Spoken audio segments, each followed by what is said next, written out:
Good afternoon to you all, and welcome to the Marginalization edition of the Social Justice Podcast. I'm Injun, and today we will be talking about marginalization in the modern world.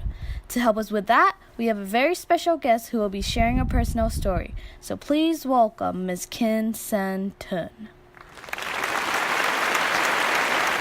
Hey guys, I'm Kim San-tun, and I'm so excited I get to be here today to talk to you guys about my story, and hopefully I can relate to some of you listening out there. So for the longest time, I was super hesitant to tell other people my story because of my background and where I come from. But I know that personally, I wish I had heard someone else's story to help me get through the darkest times in my life. So I guess to start, I come from a very small island in Southeast Asia. I never really bothered telling people the name of the island because chances are they don't know where it is.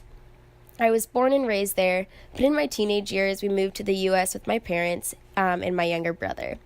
But moving to the United States wasn't really a choice for me. We were kind of forced to do so. Now, you may be wondering what could have possibly happened for us to be forced to move here.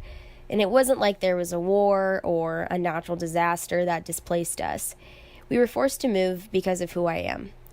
When I was 15, I came out as bisexual. Being from such a conservative society, this was something everyone on the island looked down upon. Because the population was so small, everyone knew everybody, and this meant that everyone on the island knew I'd come out as bisexual.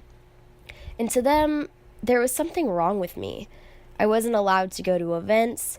At school, they made me sit all the way in the back, and I was my only company at the lunch table. Even the teachers were not being very nice to me. The entire island made me feel so insignificant. They ridiculed me, they shamed me, they made me feel like I was a defect in God's creation, and I just couldn't take it anymore. And that's when my family decided it was time for us to move.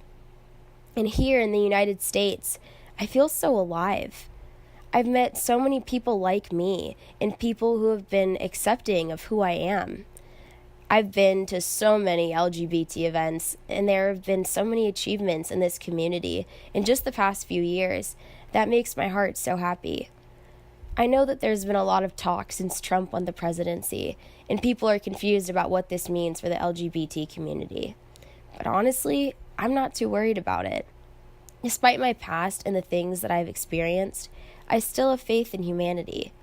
That's what moving from a small, conservative island to the United States helped me realize. Times may be hard, but it's not going to last forever. And even with all the evil going on in the world today, I know there will come a time when everyone can come together to show what human beings are really made of.